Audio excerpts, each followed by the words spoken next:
welcome to another episode of Time Out with Derek and Joe. For Joe Aslina, I am Derek Ano. Thank you for taking time out of your day to spend some time with us. Joe, what do we have for today's episode? Post-Thanksgiving episode. Well, Derek, it is pouring outside, and we're going to hear some thunder and see some lightning as we go on, hopefully not too much. But no, we've got some college basketball. We're going to go through the top 25, break down a little bit of that, and maybe compare it to what was in the first week, even though we're only in week 2. Some matchups that were really interesting, I thought. So we'll go through some of that. And we also have, of course, we got to talk about some scores with that over the Wednesday to Sunday, I guess, the little break they had too. And then college football has the big announcements again tomorrow. Shouldn't be a huge shakeup, but a couple spots will be interesting to see. And we'll talk about that as we get going here, as you said, on the Timeout Show with us. Yeah, and as Joe said, I hope everyone had a wonderful Thanksgiving, and we look forward to having you listen again to the podcast. So we will start off with, as Joe said, the top 25 college basketball got started this past week. I think the day before Thanksgiving, it officially started up. And already there have been some shakeups, Joe, and we'll run through the current top 25 here. And then as we get into around the top 10, we'll go a little more in depth with the teams. 25 through 20 looks like this. Number 25 is Arizona State. Number 24 is Rutgers. 23, Ohio State. 22, Florida State. 21, Oregon. And number 20, Kentucky. Joe, obviously Kentucky just lost a big game to the team right above them, Richmond, dropped 10 spots. What do we have on Kentucky and maybe a reason why they may have lost that game to Richmond? Well, in all fairness, why I didn't see the game. I did see some of the scoring, though. The final ended up being 76-64 Richmond. I'm sure Richmond took care of the ball, and I'm sure they made free throws. And that's something you're going to have to do against a number 10 team. And Kentucky showed, pretty much that they're going to be young again, right? John Calipari actually wasn't even happy after the game at all. He didn't even have a respect to go to the podium and talk about it. So, that definitely hit him. But that might not be a terrible loss for another young Kentucky team. They're going to play top teams along the way, and hopefully get to March Madness, and you just see what happens. But no, I think Kentucky's probably the favorite to win the Southeastern Conference. I don't really see anybody. I don't even know, to tell you the truth, right now. If I look at the 25, Derek, I don't see anybody. All right, Tennessee jumps out at 13, which we'll get to. Sorry if I just ruined that, but I'm just saying. Other than them, maybe it would be interesting to see them. Actually, I think I did see they might be playing Baylor in a big game on Saturday. It's Baylor and somebody, whether it's Kentucky or Kansas. But either way, not too much more in the Wildcats. Calipari will get after them, and we'll see what the young team has to do. Real quick, Florida State might be somebody to watch out for. Gotten better as the years have gone on. Leonard Hamilton's a really good coach. They're going to be athletic again. They had, Patrick Williams early in the draft this year. Florida State would just be that one other team I watch out for to round out those teams you talked about. Yeah, so Baylor actually plays 2 top 5 teams within 3 days. They play Illinois and Gonzaga. So that'll be true tests. Baylor, going to be tested, yes. Oh, wow. I will say, Joe, so obviously Kentucky, for as long as I can remember now, about 10 years at least since Calipari has been there, have been constantly filtering out the freshmen. They come, they play the 1 year, then they leave, and they go on to the NBA. He shows up on NBA draft night talking about how great his players are.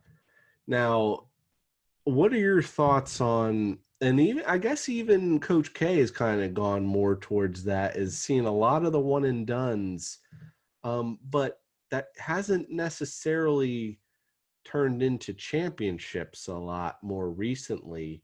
You think about teams for Kansas and Michigan State who have at least some sophomores and juniors, maybe some seniors. Um, just what are your thoughts in general about that one and done rule? Do you think they need to get rid of that, or is it something that they should keep in and at least for the guys who are entering the NBA, looking to enter the NBA? This is a great debate for a show in the future. I think, to be honest with you, maybe we could throw it in there at some point. But to keep it short, um, these kids are really talented. You're right. Kentucky. I mean, names like Cousins, DeMarcus DeMarcus Cousins. Cousins, yeah. Um, Guys like that. Gone are their days of Scott Padgett, Shane Battier. I just referenced a Kentucky and Duke player just so everybody knows that they're not big basketball fans. But just saying, like those players, Tim Duncan, the fourth-year player, Yeah. worked so hard to get better. That's the only thing I have about the one and done. It is ruined the college game because now you look at, remember this name, Jalen Johnson, Duke freshman. He scored almost 30 the other night against Coppin State. And he looks very similar to Grant Hill. I'm not saying they're the same player. I'm not saying he's going to have a great career. I'm just saying that Jalen Johnson is a freak athlete, and he's in the top 10 in the draft already next year. That's amazing to say that. So I agree. I like seeing Trevor Lawrence in his third year at Clemson. Like, isn't it interesting, right? I don't want to go to football, but just saying, yes, I really do think they need to do away with the one and done. I think they got to somehow figure this out. I mean, and you look at guys like, former Duke, JJ Redick, or Jalen Brunson for Villanova, who stayed there all 4 years, and he's come out with a role in the NBA. Now, not every player is that superstar player. I think, and they talk about, well, what's the point of sending them to a college, because a lot of them don't even go to classes, and I think that's true. If they think they're ready for the NBA, go for it. If they want to spend the year, I guess the G League is kind of been a new thing that's coming out, for guys to go play there after high school if they don't want to go to a college, or overseas. But I think it's, they might as well get rid of it. And players like this Garza guy out of Iowa, who is supposedly an All-American but isn't really said to have had in the NBA. You may not make it in the NBA, but I think there's no point in keeping them. You might as well just let them go if they want to go. If they want to stay for the year, great. But it's tough, and as you said, yeah, it's kind of a that's a topic for that can be talked about for a long time. But just running through here, then 19 through 11, and then we'll go more in depth in the top 10. We have 19 Richmond, as we said, defeated Kentucky, so they're up to 9 of 19. There's actually a virtual tie for the 17th spot. So Texas Tech and Texas are both in the 17th spot. 16th is Virginia Tech. 15th is the Virginia Cavaliers, who lost a tough game. To remind me again, Joe? San Francisco. And San I'm not sure I knew they were a college basketball team. Yeah, not a game you wanted to lose. No. Number 14, North Carolina. Number 13, Tennessee Volunteers, who have not played a game yet. They are the highest ranked team who has not played a game yet. Number 12, Villanova, who dropped all the way down from number 3. And number 11 is West Virginia, who is at 3-0. Any of those teams you want to talk about briefly, Joe, before we roll into the top 10? Sure. Virginia was number 4. Again, they lost to San Francisco, as I just said, they actually will be really interesting in the ACC. I have down Sam Hauser as a player to watch, a forward. He averaged about 15 a game last year. He's a good shooter. They have a lot of cup. I know they have a bunch of good guards that are young. If they mesh in well with, I always forget the Virginia's head coach, Virginia's coach's name. Can you please help me out there on that? I'll get it for you. Thank you, because I was gonna write it down as you were going through the teams. I was writing down some coaches, so I remembered, and I can never remember his name. But a likable guy, and I root for Virginia unless they're playing Duke, so I always like to see them win. Um, Also in the ACC, I don't want to sound too biased, but North Carolina's been really good this year. They had a good recruiting class come in, and the loss of Cole Anthony will be hard, but they're going to have some good young players. They weren't in our top 10 to start with, so I don't have any players right now. But watch out for North Carolina. And then Jay Wright and Villanova, coming down from 3, they're still at 12. They're going to be fine. They're going to shoot well. They're going to rebound well. They have good guard play usually. And the guy to watch out for is Connor Gillespie, 6'3" senior guard. And I know he averaged at least 10 a game last year, if not more. And West Virginia, coached by Bob Huggins at 11. They're going to be interesting. They're athletic, and they're right outside the top 10 now. So, yeah. And Derek, have you gotten me the name for Virginia's head coach? Tony Bennett. Thank you. It's the singer. Right. I couldn't think of it either. Well, Bennett. Thank you.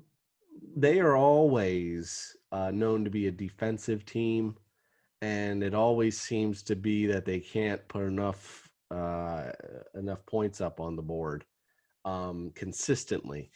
So you always, it's been over the past few years, you wonder how they stack up against the talent of a Duke or North Carolina.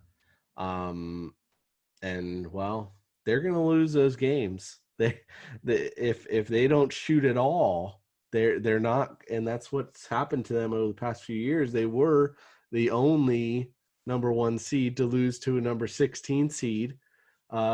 Frankly, probably because that team got hot. UMBC, I believe it was, and they were ice cold, and they couldn't do it. So they're always a tricky team. You never really know how they're going to do. And as far as Villanova, they're always going to be up there. It seems like it's going to be Villanova and Creighton again in the top of the Big East, and no other real teams. The Big East has really seemed to have dropped down in recent years. It's really been, as we will see in this top 10, it's really Big Ten and a couple ACC teams, and that's about it. And Kansas.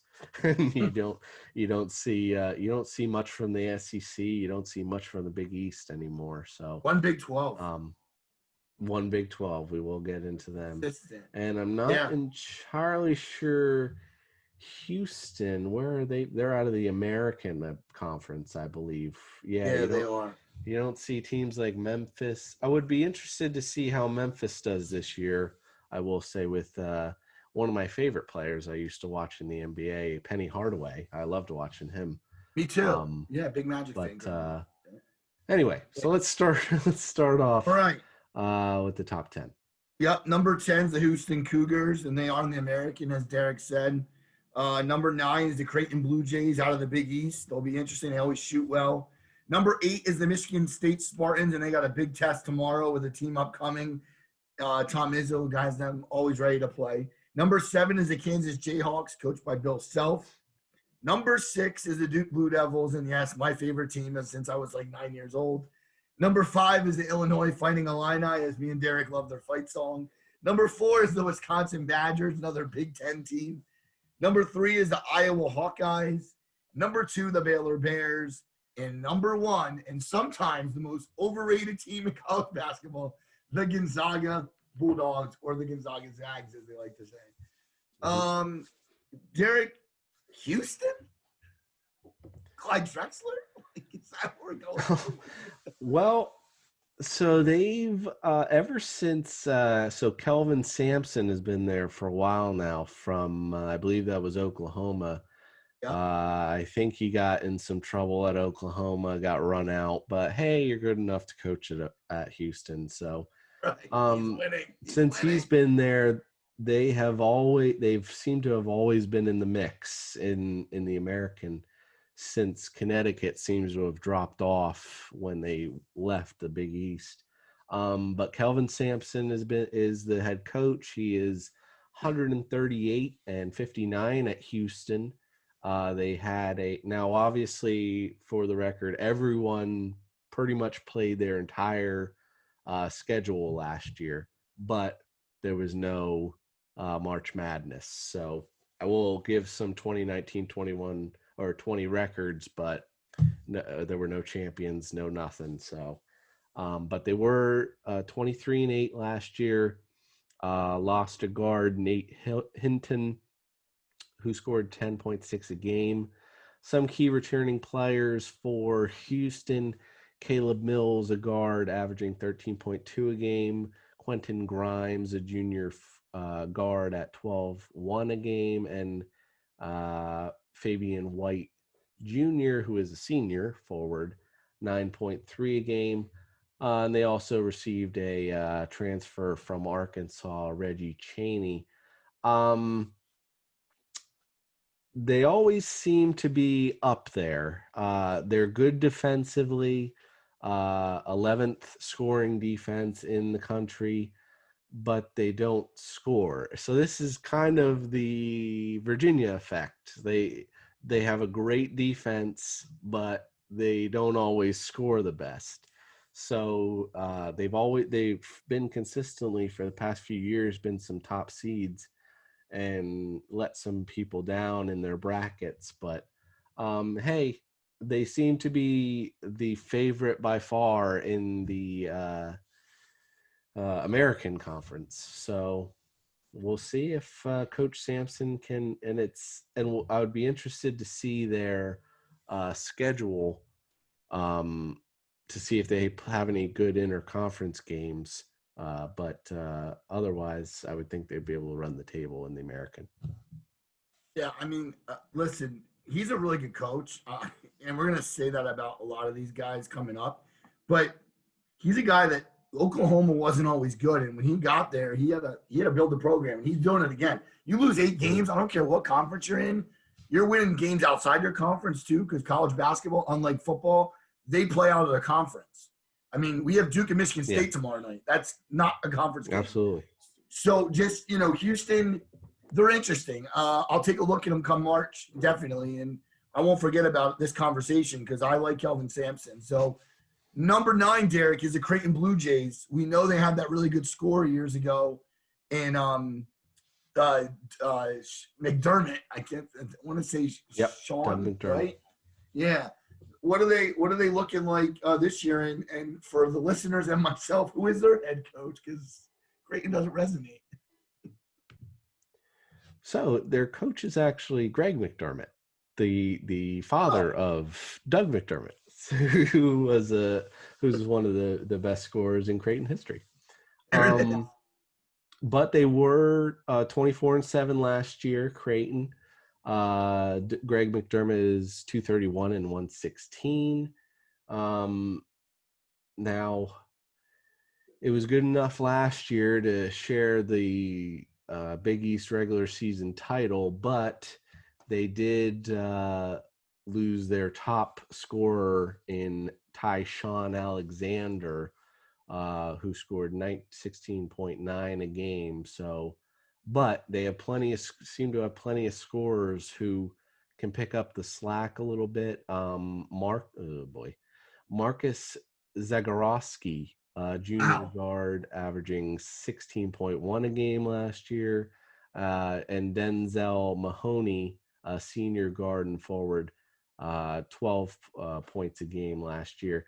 Now, there's a team, I see a lot of juniors, a lot of seniors, so it seems like Creighton is more junior senior heavy as well as a team like Villanova. You usually see Villanova crank out a lot of those 4-year players. Um, but as far as the team in general, they are not very good defensively. They are 189th in the country. They don't rebound very well. Uh, but they score, they shoot, and that kind of goes off of um, Doug McDermott, and that's kind of what his game was. He doesn't play very good defense, but so maybe that's the coach who seemed to have. And they have, and Marcus Zagorowski supposedly is the number 49 draft prospect for 2021. So Wow. seems like a very um, senior junior centric team. So I'd be interested to see where they go in the Big East against the team, the likes of Villanova. Eric, I found their schedule. And except for maybe one game, it's not very daunting. Hmm. uh, they actually opened with North Dakota State and beat them 69-58. I guess it's impressive that they only let up 58 points. That's a pretty good defensive effort. That's But good. Derek, they play Omaha and Kennesaw State coming up with a date at Omaha has a Allen college basketball team. with a date at Allen Fieldhouse on December Hmm. 8th, Kansas and Creighton. That will be one to keep an eye on ESPN. It looks like 5 o'clock, so that's an early start. Then they got Nebraska, Marquette, at St. John's, at UConn, and home against Xavier. And that's looks like right now what they have laid out. Probably Hmm. COVID scheduling, I guess you'd say. But yeah, the Blue Jays are interesting. I think you're right though. They're going to score, but can they stop the better teams? Right. So it seems like they don't have a tough schedule. So if they lose a couple games in the Big East, they lose that Kansas game, they may be a team that's struggling with their strength of schedule as to if they deserve to be in, especially with there not really being too many good teams in the Big East. If they Right. lose some games they're not supposed to lose, they may be in trouble in terms of getting into the NCAA tournament, provided we have Got it. one this year. You also got to think that Villanova is going to win the Big East, right? They're going to have an automatic bid. I would think, yeah. That would be my guess. So Creighton, it could be like on the outside looking in it. If you ask me, I'm not going to guarantee that, but it's very well likely, you know. Um, so number 8 is a team that we both know, and we'll get a Absolutely. little play later on for the football team, right? Is the Michigan State Spartans. And Derek, we all know the coach. He's one of the greatest ever do it. I met him at Penn State one time. I'll never forget it. I got his autograph. Tom Izzo. Um, that man yells more than a man should yell. He yells a lot, That's but he true. gets a lot from his players. So, But what do you got on those Spartans? Is I'm gonna definitely find their schedule for us here.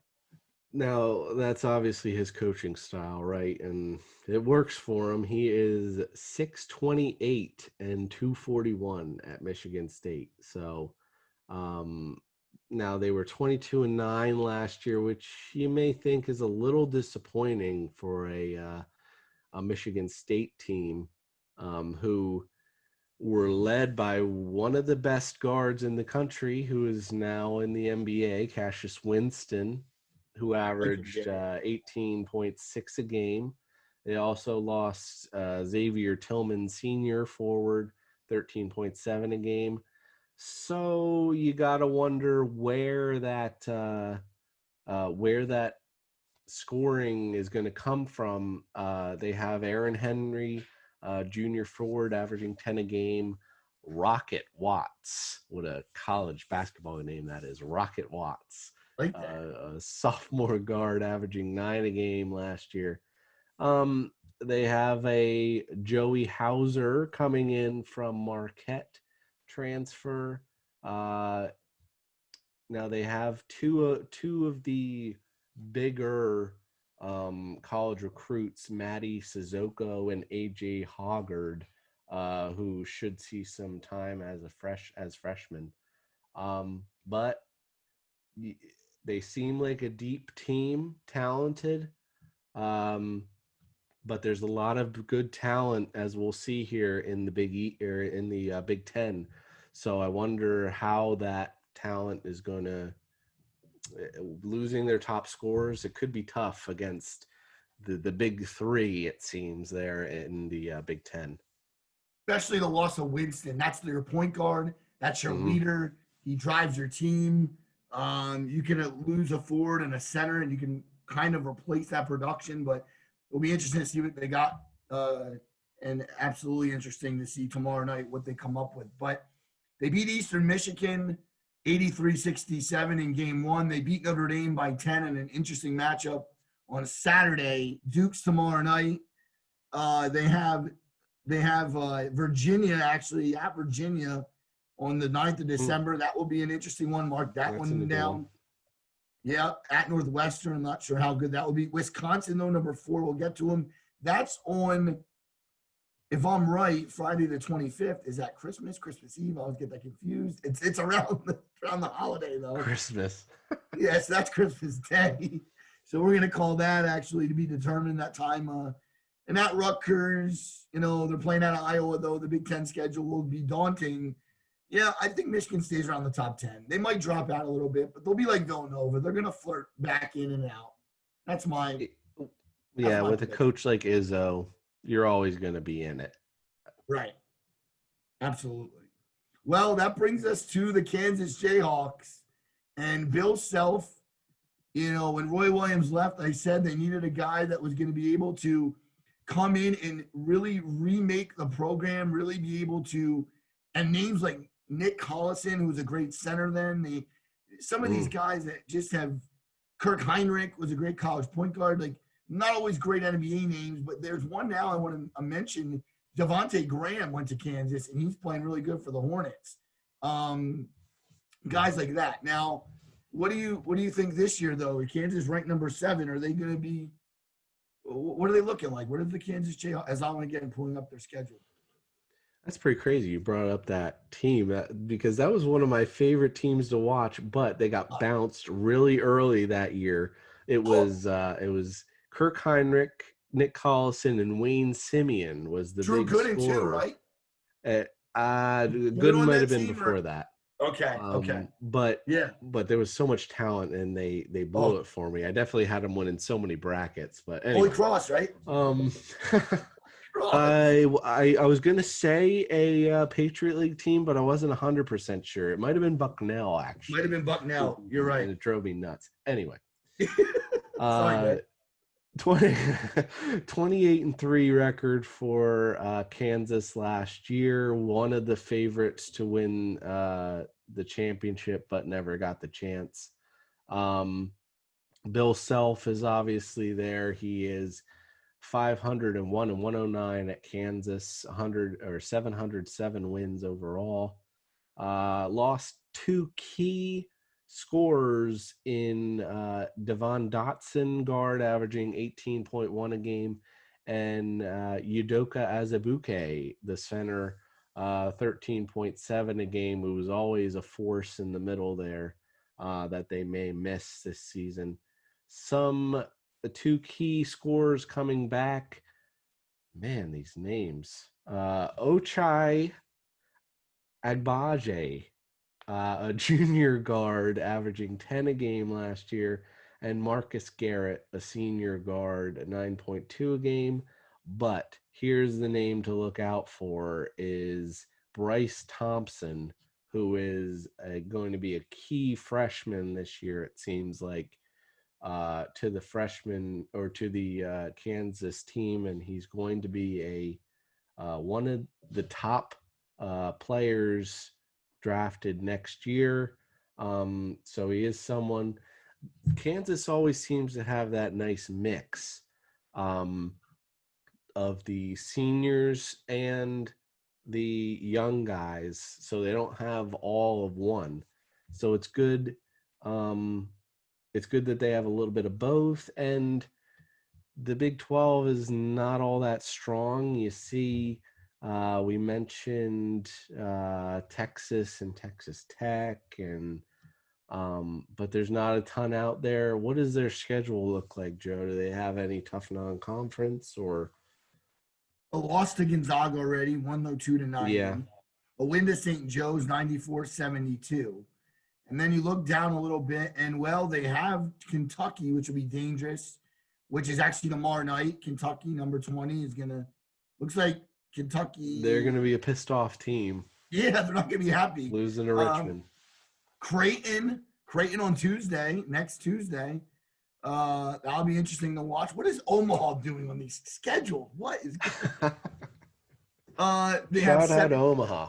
number 17 at Texas Tech, home against West Virginia, home against Texas.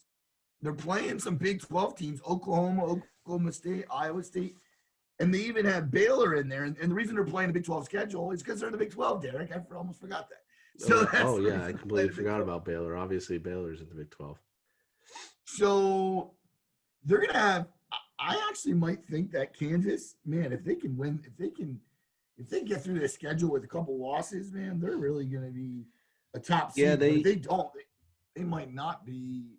You know, it might be hard for. It's just gonna be really. They'll be one of those teams that are either going to be like unbelievably good or maybe they're just average. Remember, they're losing guys left and right to the yeah. draft, like we said. Uh, But I love how Bill Self sets up People his. forget Joel Embiid. I love how he sets up his schedule because that was a very tough schedule that you laid out there. But I Yeah, would rather them play those teams so that they have the strong strength of schedule. Maybe they get a couple losses, okay. But I'd rather them play those than I don't know what a good example is. I know Gonzaga every year does not have a great strength of schedule. I know they just played Kansas, but I'd rather them play those games, and even if they do lose a couple of those games, it's fine. They're more ready for the tournament, in my opinion, at least. So I love how Bill absolutely. Self always sets up his schedule year after year. I agree with you. I agree with you totally on that. Well, this is the part of the program that I will say, part of the show that I will say that I don't probably need a lot of information.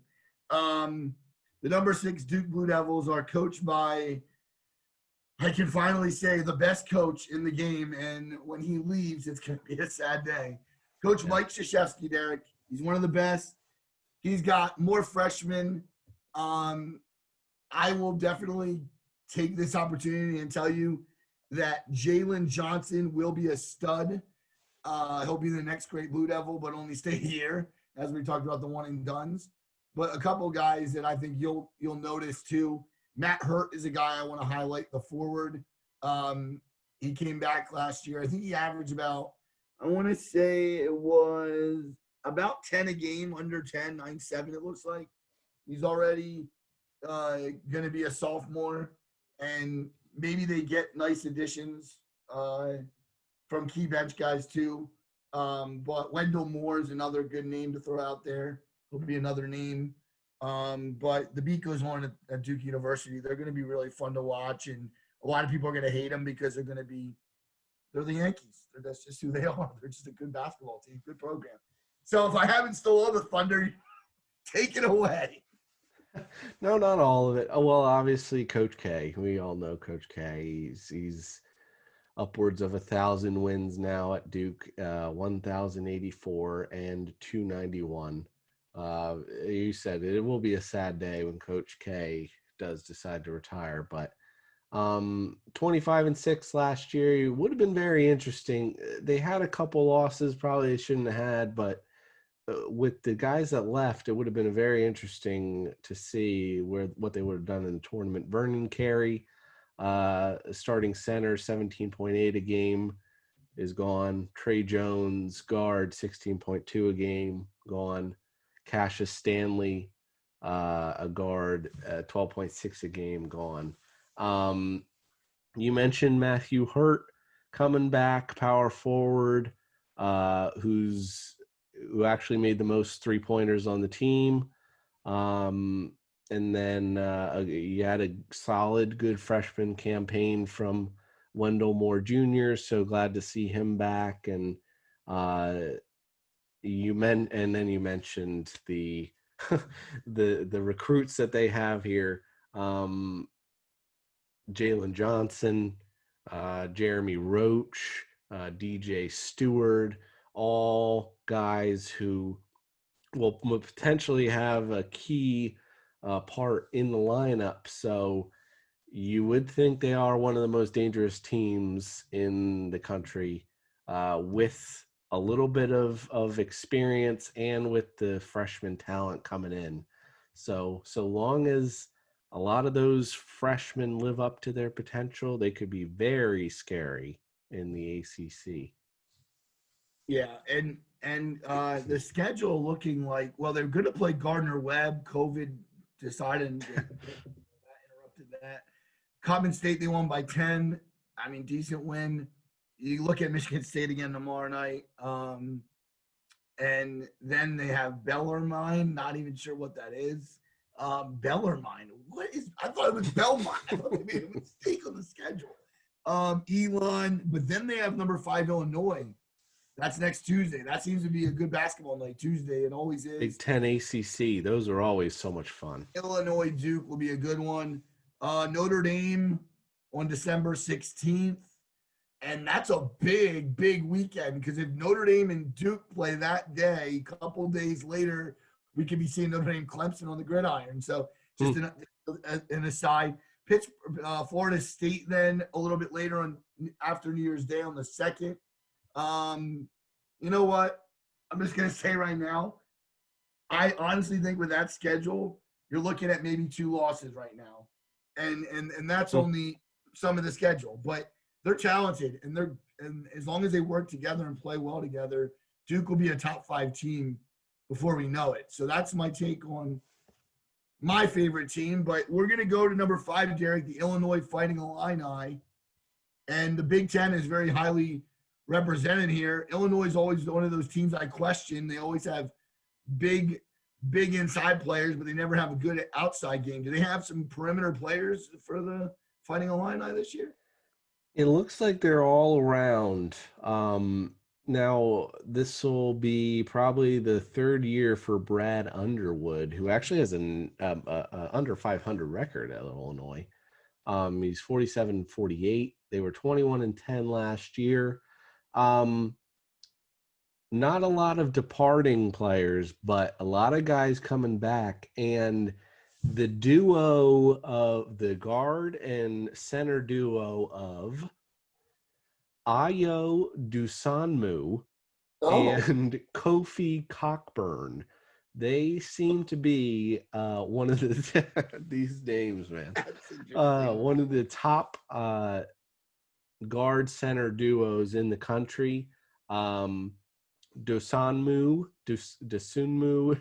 is averages 16.6 a game, and Cockburn averaged 13.3 a game. So look for those two to have to be the leading forces for Illinois, as well as Trent Frazier is a senior guard who averaged 9.1 a game. They got a couple transfers this year. They got a guard from Holy Cross. They got a guard from a junior college, as well as a couple freshmen, Adam Miller and Andre Curbelo. So it seems like it could depend on the bench. Their starters seem to be pretty strong, guys who have been around, but will those freshmen or anyone else kind of step up for the bench, because they could be they might only be playing 6 or 7 guys a night. So if those guys drop down, they were 21-10 last year. Thank you. Okay. Yeah. Well, yeah, Illinois, it will be interesting. They do sound like they have talent though. So the schedule lines up this way.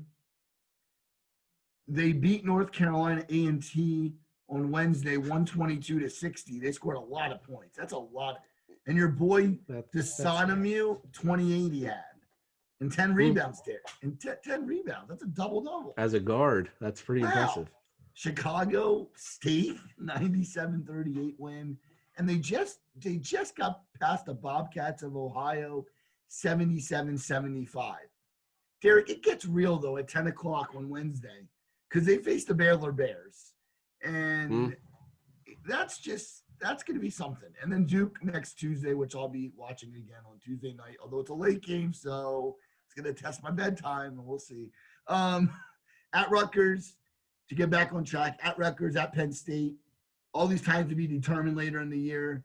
At Northwestern, Maryland, Nebraska, Illinois probably has a favorable schedule because, let's be honest, the Big Ten, I mean, except for Wisconsin, and maybe Iowa, I guess. It's very top heavy. It seems like ACC, Iowa, Wisconsin, Illinois, Michigan State, and the rest. So right, yeah. So I guess with that being said, we can move on to the number 14, the Wisconsin Badgers, and I do have here. We'll take one name from you is Micah Potter, 6'10" senior.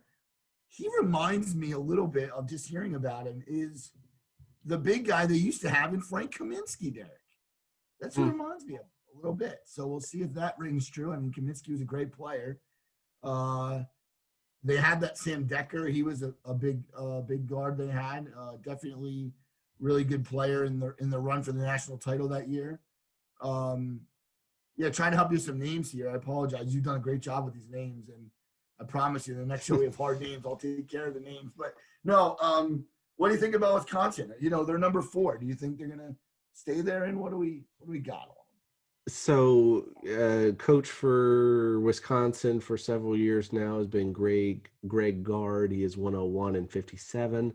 They finished 21-10 last year. If we talk about a senior-laden team, this is it. Returning players this year.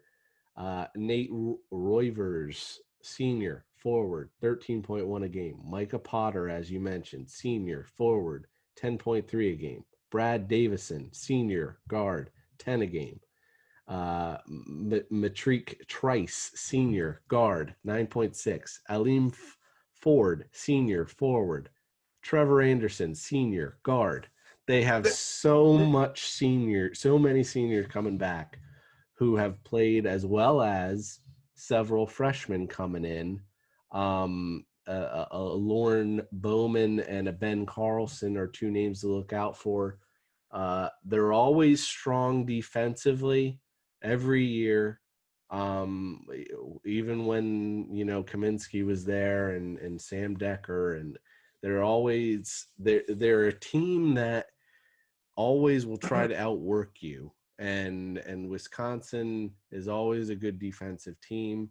They annoy teams like a Duke or a North Carolina or a Kansas because of their feisty defense. So if the freshmen can come in and play with all those seniors, I do think I'm going to say that Wisconsin wins the Big Ten and gains a number 1 seed. That's my prediction for Wisconsin. All right. Well, their schedule, Derek, lines up like this. They beat Eastern Illinois 77-67. They beat up Arkansas Pine Bluff 92-58. Their next game is tomorrow night against Green Bay. And then at Marquette, Louisville, that's an interesting one. Nebraska and Michigan State will be tough on Christmas. At Penn State, again, the Big Ten. But some of these games, the interesting one's Louisville to me, right, next Wednesday. But no, Wisconsin's a good team. They're coached well, and they will end up being in the top 5 in the end. I'm not making a bold prediction like you just did, but yeah, it's not very bold. I mean, they're in the top 4 already, but I think with the senior-laden team, I think that the experience will win out this year, and I think they win the Big Ten. Yeah, no, I kind of agree. Yeah, but I actually don't agree because I have the Iowa Hawkeyes winning the Big Ten. Number 3. Number 3 team in the country. Okay. It's been a while, though, since you've seen these teams in the Big Ten be this highly ranked early on, right? Usually Michigan State is, but Iowa and Wisconsin are really the talk of the town, as they say. I know Iowa does still play in the Big Ten. It feels like this is like beating the drum, right? 3 teams in a row. Thank God the last 2 are not in the Big Ten. Um, like even a quick maybe synopsis of what we got looking forward to with the Hawkeyes. Yeah, and so 2019 they were 20-11. Fran McCaffrey is the coach, 194 and 143. Not losing too much, but once Luca Garza came back and said he was coming back to the team, they The big game. immediately vaulted up into a national championship contender, because this guy is one of the few centers anymore in basketball who were completely dominant. And I'd be very interested to see what he does moving forward in the NBA. But um, first team All American last year was Garza, averaged 23.9 and 9.8 rebounds a game, as well as 1.8 blocks a game. So basically a walking double double. Um, Yeah. Joe Weiskamp, junior guard, averaged 14 a game. CJ Frederick, sophomore guard, averaged 10 a game. Uh, Again, while defense seems to be a little shaky, they were 257th in the country last year in terms of scoring defense. So I would think if they want to, I would think if they want to be a championship contender, they would have to work on that. But um, they have guards, they have a center, and they have a couple freshmen coming in. So you would have to think that with the scoring potential, they're always going to have the chance to win a championship. But it's, I guess, it comes down to which do you trust more? Do you trust a really good offense, or do you trust a really good defense? And I think that's going to ultimately come in maybe more than two, maybe three matchups between Wisconsin and Iowa. But a very a team that has strength everywhere, but it's going to come down to the defense ultimately. All right, just looking at this, your boy Garza scored 41 points the other night. That'll do it. Friday night, he scored 41 points and he had 9 rebounds. And it looks like McCaffrey, his son, plays, and that might be relation to the football players or even the former Duke player, Billy McCaffrey. That might be relation. We'll have to check that out. Well, anyway, 4 games I'm going to give you out there to our audience here in the Timeout Show. And Derek, these are 4 games to really keep an eye on. Next Tuesday night, the North Carolina Tar Heels and the Iowa Hawkeyes will do battle at 7:30. That's a big one on ESPN. A real 3 versus 14 matchup. Then the Iowa State Cyclones will come visit Iowa. Both those are home games. They have actually have 5 in a row home. They even have Gonzaga coming to them at noon on a couple of days. It's actually the week before Christmas, on the 19th. And then mark it down at Minnesota will be interesting on Christmas Day. And then probably one of the bigger games at Michigan State, right now the 8th team in the country. There's some really big matchups right there. And I have to say that North Carolina could give them a loss next week. I won't be shocked. I mean, they're really talented.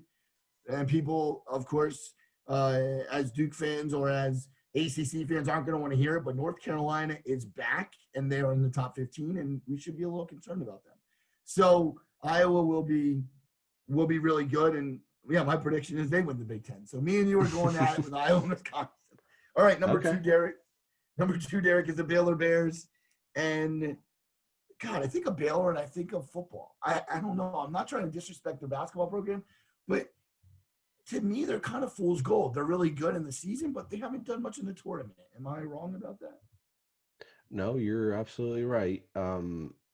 It's been a while. The best NCAA tournament run probably would have been last year if since they made the Elite Eight in 2012. They were 26-4 last year. Very strong team, but didn't have the chance, unfortunately. Um, they did run a 6-man rotation last year, so I wonder. Maybe we'll hear from you to see how many players they actually ran with this season, but They were 26-4. Scott Drew is the head coach, 341 wins. The one player they lost, Freddie Gillespie, a forward, 9.6 a game. But they are returning several very good players. Jared Butler, a junior guard, 16 a game. Macio Teague, senior guard, 3.9 a game. And then supposedly they have two pretty good recruits coming in, Danja and Cryer. So Jared Butler is supposedly one of the best backcourt players in the country. I believe he is a All-American first teamer. Yes, he is, Jared Butler. So again, the Big 12, it's really Kansas is up there, but then you had Texas Tech are tied for 17. So the Big 12 is kind of strong. So, but like you said, Baylor never seems to never seems to do it, and they always have a ton of talent, but never quite can beat those top teams. Listen, I love that you're pointing out these guys because you're right on. Teague, 21 points in the first game, 7 rebounds. That's nothing to sneeze about. Butler, 20 points, and then Vattel had 15 rebounds. And Vattel actually is a senior this year. I just saw that. Here's the season. Home against Illinois, number 5. That's 10 o'clock Wednesday night. And then number 1 Gonzaga Saturday. I mean, right there, 1 o'clock on CBS. And then Texas comes calling in a home matchup on December 13th. So, you know, you have the games in the Big 12, but that Illinois Gonzaga, to me, you get past both those games, you beat 1 and 5, forget about it. You're going to be talked about in all kinds of brackets and Joe Lenardi and all that stuff, you know? Because the problem is they never really seem to schedule anything. And then it's happened several years that, you know, they go all the way with 1 or 2 losses, and then they lose the championship game to like a St. Mary's, and St. Mary's gets the automatic bid, which means Gonzaga comes in. Gonzaga is very, I mean, we're talking about Baylor. But it's very interesting to see. It'll be interesting. It'll be based on those top games that they're playing out of conference. We'll see how Baylor does. I kind of jumped the gun there, Joe. I was talking about Gonzaga a little bit. Okay. I've done it before in this episode. As the fans know, we're not really a college podcast totally, so we're just getting to know our college, our college sports here. No, Gonzaga is number 1, and I do know they're coached by Mark Few, so I'll steal that one from you. I did remember that, of course.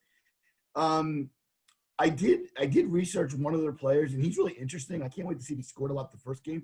Philippe Petrosov, if I said that wrong, somebody correct me, but Petrosov, 17.8 points per game. My broadcasting background comes into effect there a little bit, I guess. But no, Gonzaga is always ranked high. They have been in Mark Few's career now at Gonzaga.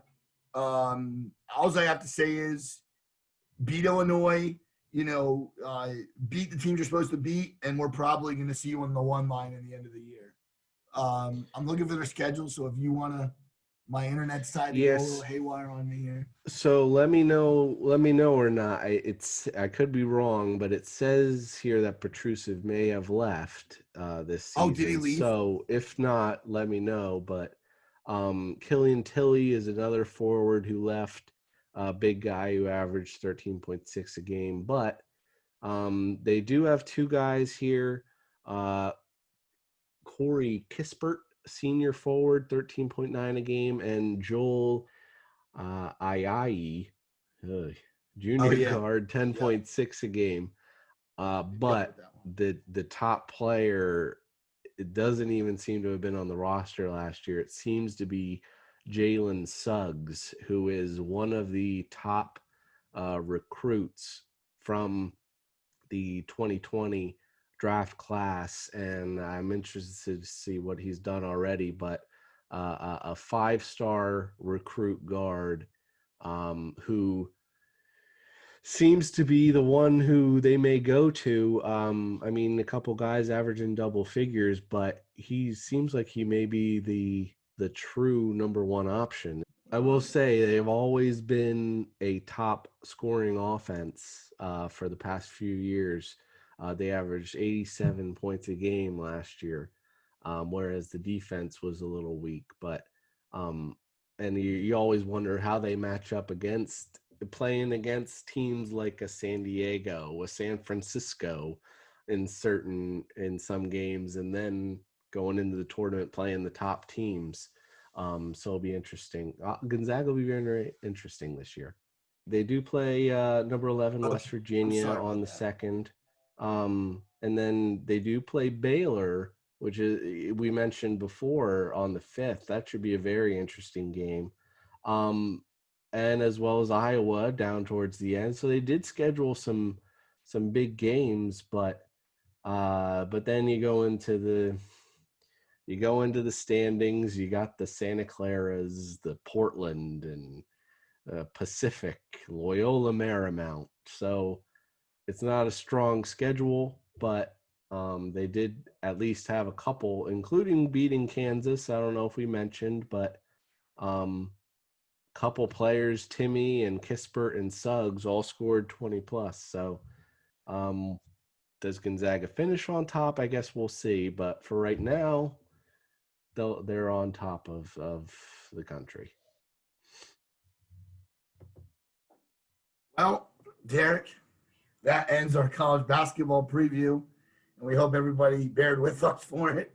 And next time we talk college basketball might not be till after the NFL season when it really gets ramped up, and we'll have more information, of course. And stats is all about basketball. I always say that, so it's hard to just talk about things that haven't happened yet either. Anyway, Derek, tomorrow night at 7 p.m. on ESPN, there's a show on that everybody's really excited to watch. I'm sure. Um, I don't know if we'll see a lot of change, but one thing we will see is the Northwestern Wildcats will be out of the top 10. Mm-hmm. And in Yeah. East So Lansing, Michigan, on Saturday night, I watched the end of that game, and they don't belong to be in the top 10. They can't. You can't lose a game like that, even on the road in your conference. So credit to Michigan State and Northwestern. See you next year. yeah, and so obviously, yeah, for the college football rankings, so we'll go into the top six, but I just want to mention the rest of the top 10 here, and just let me know if you think there's any chance that these teams can get in. We can be really quick about it. Cincinnati currently sits at number 7, BY at undefeated. BYU is number 8, also undefeated, 9-0. Miami out of the ACC, 7-1, number 9, and Indiana, who just lost their starting quarterback, is number 10 at 5-1. Any chance, Joe, that they make it into the college football playoff? Any of those Uh, 4 teams? I mean, I don't really see it. The only thing I will say is though, I think Georgia's 9. Is Georgia 9? If we're not looking at It the could right. be. I have the AP top That 25 was the up. AP. So, I'm looking at the yeah. playoff rankings. Okay, that's where it gets confusing though. Um, Either way, Miami and Georgia stuff's really got to happen, as we can probably talk about in a little bit. But I think that Georgia's already got 2 losses. Miami's got the loss, but they got Clemson and Notre Dame playing both very well. Um, and yeah, I don't even see it because A&M and Florida. Yeah, I don't see it. Yeah. I can't even make the scenario happen. Really, to be honest with you. Well, so that leaves us with the top 6, and so Joe, let's just talk about what each team needs. Now we have probably around 10 minutes here, so let's just talk about Yeah. what each team needs in order to get into the college football playoff. Let's start with number 6, Florida. So they're obviously 7-1. They lost to the number 5 team, Texas A&M. Their remaining games include at Tennessee and home to LSU, and potentially it looks like they're just about set up for a matchup with Alabama in the SEC championship game. So if Florida wins out and they lose to Alabama, I think it's pretty set they're not making it in. If they beat Alabama, do they think they have any shot? As well as winning out, of course. Well, first of all, A&M's got to lose, right? Because they both have a loss. That's what I'm saying. I mean, this is what's going to be Obviously, interesting. they beat A&M, but A&M will not have the chance. I see your logic, though. Oh, yeah. Listen, all roads run through Tuscaloosa. I'm going to say it again. Yep. All road. I mean, honestly, even as a Notre Dame fan, I discussed this with my brother today. Notre Dame can look as good as they want until somebody takes down Clemson or Notre Dame in the playoff. Notre Dame can beat Clemson. They might then eliminate them, though, if they do in the ACC championship. But I still think Trevor Lawrence and Clemson is going to beat Notre Dame by 10 at least. I just have a bad feeling about that. The bottom line is Alabama probably isn't going to lose, so let's put them at 1 in the playoff right now. They're going to be 1. Yeah, Florida. No, Florida's not going to get it done. They're just not talented enough. Trask really good, the quarterback for Florida. Their defense probably isn't as good, and Alabama's going to be able to score points. So I say Florida out. And so we can just real quick go on to Texas A&M. Honestly, I think Florida has the better chance of getting in than Texas A&M does, because Texas A&M got kind of steamrolled by Alabama, but they beat Florida, but they're not going to have the chance to play Alabama again, whereas Florida probably will. But let's not just throw away Texas A&M does play Auburn this week, who probably will drop out of the top 25 after losing again, but I think that's a very tough game. So I'd be interested to see. Now, let's not also forget, I believe I just read that Ohio State needs to play, is it their last 2 games maybe, or at least one of their last 2 games in order to qualify for being in the top 25.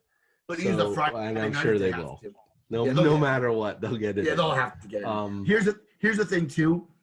If A&M blows somebody out and Florida doesn't, that could mean something. If they blow out Auburn this week, that could be their only chance, I would think. Because Florida does, like you said, Florida, I mean, we can go around and around and we don't have time to do it. But I just think Florida's got that. Florida, they both have 1 loss. That's another interesting thing. I think Ohio State's fate lays in it basically like A&M Florida. That's where they live right now. They need Ohio State to lose. Indiana had the chance to knock them off. They couldn't do it. I don't. Do you agree? I just think the top 4 is going to be the top 4 in some form. Yeah, and it's really gonna. It really, as you said, even if it's really tough, even if Ohio State loses, obviously, so they have at Michigan State and home to Michigan, which is not really worth as much anymore with both teams playing pretty poorly. But it's looking like Northwestern right now, who they're going to play in the Big Ten championship game, Ohio State, if they get there. I don't know. I think Wisconsin probably still plays Northwestern. No, they lost to Northwestern last week. So it's probably going to be Northwestern provided they win out. And that's not really a difficult team.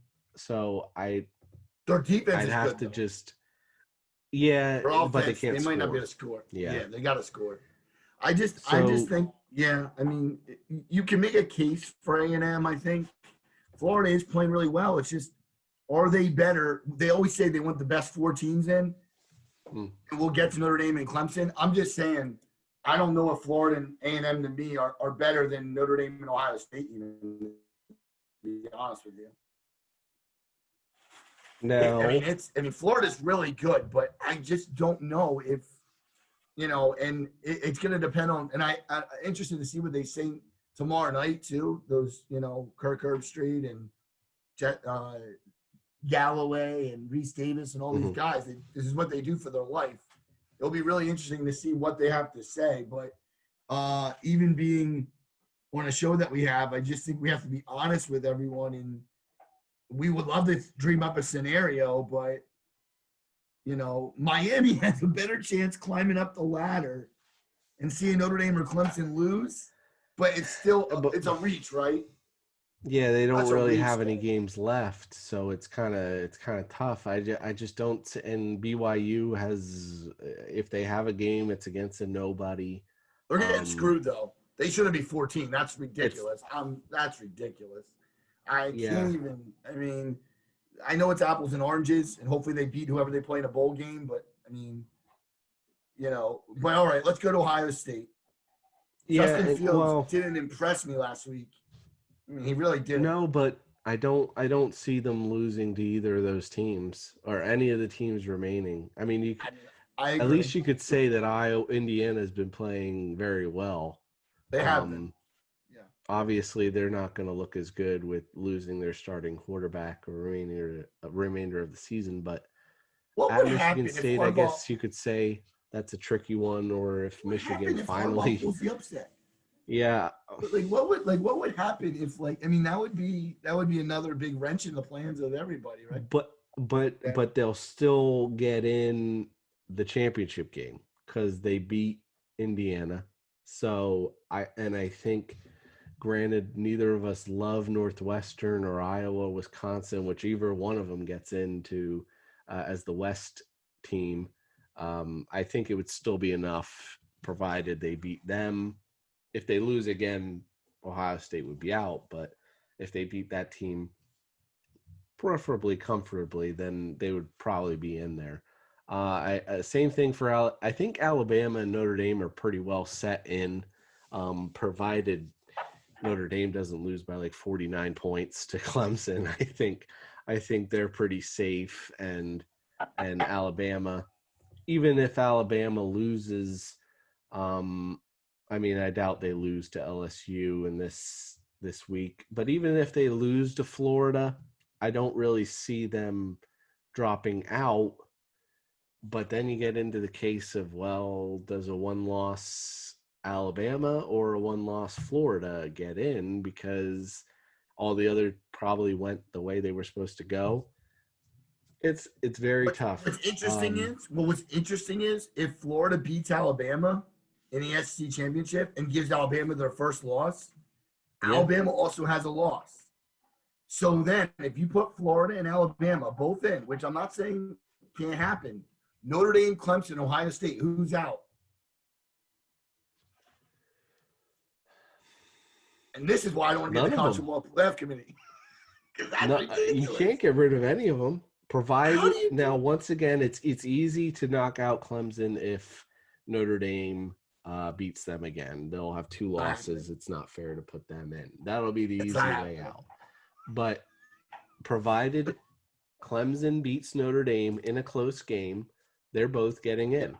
Ohio State, if they Right. win out and they win the Big Ten, they're getting in. If it comes Right. down to Clemson and Florida beats them. If it's close, It's interesting I because think they. I'll tell you, Well, you got to give it to Florida, right? I was just thinking that Florida beats Alabama.